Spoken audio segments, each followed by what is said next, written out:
राधे राधे।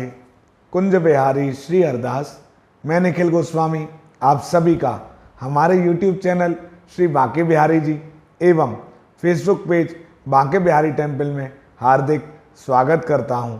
आज की वीडियो में हम सभी पुरुषोत्तम मास महात्म की संपूर्ण कथा के अंतर्गत 10वें अध्याय की कथा का श्रवण करेंगे।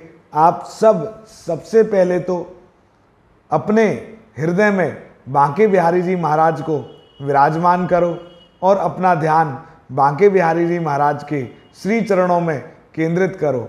नमः कुंज बिहारिण्यै, नमः कुंज बिहारिणे, स्वामी श्री हरिदासाय गुरुनाम गुरुवे नमः।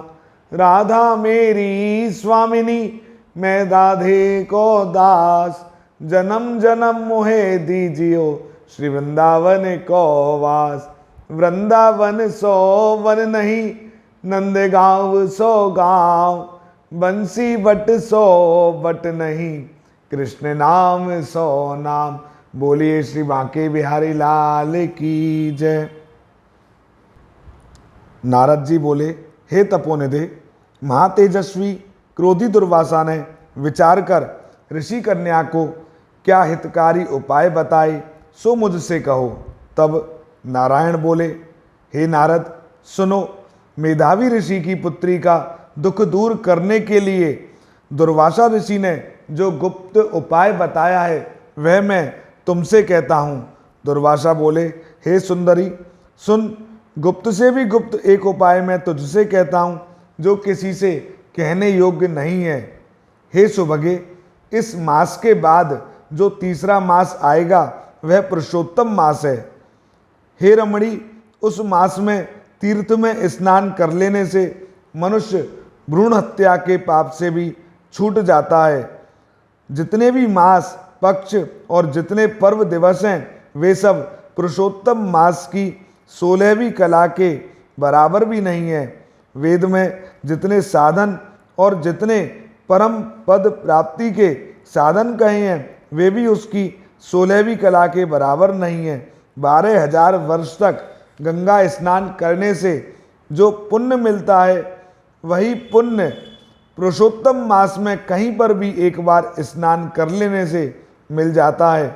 श्री कृष्ण के प्रिय इस पुरुषोत्तम मास में स्नान, दान, जप आदि करने से सब मन वांछित फल प्राप्त होते हैं। इसलिए तुम शीघ्र ही पुरुषोत्तम मास की आराधना शुरू कर दो। मैंने भी इसका सेवन किया है।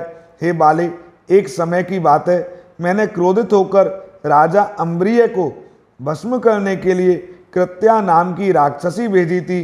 तब हरि भगवान ने अपना तेजों में जलता हुआ चक्र मुझे ही भस्म करने को मेरे पीछे भेज दिया, परंतु मेरे पुरुषोत्तम मास के व्रत करने से सुदर्शन चक्र वापस चला गया। हे सुभगे, इससे तुम श्रीमान पुरुषोत्तम मास का सेवन करो, तुम्हारे दुर्भाग्य के दिन फिर दूर हो जाएंगे। मुनिराज मुनि कन्या से ऐसा कहकर चुप हो गए।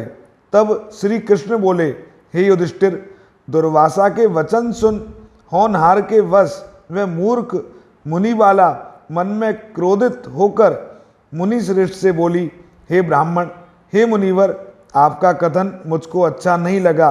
क्या माघ आदि मास निसार हो गए? क्या कार्तिक मास का महत्व कम हो गया? यह समझाकर बताइए, क्या वैशाख मास इच्छित फल नहीं देता है? क्या सदा शिव से लेकर जितने देवता हैं वे आराधना करने से इच्छा फल नहीं देते? पृथ्वी पर सूर्य देवता जिनके प्रत्यक्ष दर्शन है वे तथा अंबिका देवी मनोरथ पूरा नहीं करती? यह मलिन मास तो सब कर्मों में निंदित है। हे मुने, सूर्य संक्रांति रहित मलमास को आप श्रेष्ठ कैसे कहते हो? मैं सब दुखों से पार करने वाले श्री हरि को जानती हूँ। हे भूदेव, मैं रात दिन विचार कर यह देखती हूँ कि जानकी जीवन राम और पार्वती पति शंकर से बड़ा अन्य कोई देवता नहीं है जो मेरा दुख दूर कर सके। हे विपेंद्र, हे मुने, मैं इनको छोड़ मलमास की पूजा क्यों करूं? ब्राह्मण पुत्री के मुख से यह सुनकर क्रोधी मुनि का शरीर क्रोध से जल गया। नेत्र लाल हो गए, किंतु उसको अपने मित्र की पुत्री जानकर श्राप नहीं दिया। पुरुषोत्तम महात्मा को पंडित लोग भी नहीं जानते, फिर कम बुद्धि वाले पुरुष और विशेष करके कुमारी कन्या कैसे जाने। यह बिना माता पिता की अनाथ बालिका दुख रूपी अग्नि से तपित है, यह मेरा अत्यंत उग्र श्राप कैसे सहेगी। यह सोचकर मन में दया आने के कारण क्रोध को दूर करते हुए मुनि शांत चित्त हो उस कन्या से बोले, अरे अबोध बालिका, मित्र की कन्या होने के कारण मैं तुझ पर कुपित नहीं हूँ, तुझे जो अच्छा लगे वही कर। हे बाले, मैं तुझे कुछ भविष्य की बता रहा हूँ, उसे सुन। तूने जो पुरुषोत्तम मास का निरादर किया है उसका फल तुझे अवश्य मिलेगा, चाहे इस जन्म में मिले या अगले जन्म में मिले। अब मैं नर नारायण के आश्रम बद्रीनाथ धाम को जाता हूँ। तू अपने अल्लड़ स्वभाव के कारण अपना भला बुरा नहीं सोच रही है। मेरा यहाँ बहुत समय बीत गया, शुभ अशुभ होनहार को कोई मिटा नहीं सकता। मैं जा रहा हूँ, तेरा कल्याण हो। श्री कृष्ण बोले। ऐसा कहकर महाक्रोधी तपस्वी मुनि तुरंत चले गए। पुरुषोत्तम मास का अनादर करने के कारण वह कन्या उसी क्षण कांतिहीन हो गई। उसने विचार किया कि मैं तत्काल फलदाता पार्वतीपति देवेश शिव शंकर की तपस्या द्वारा आराधना करूंगी।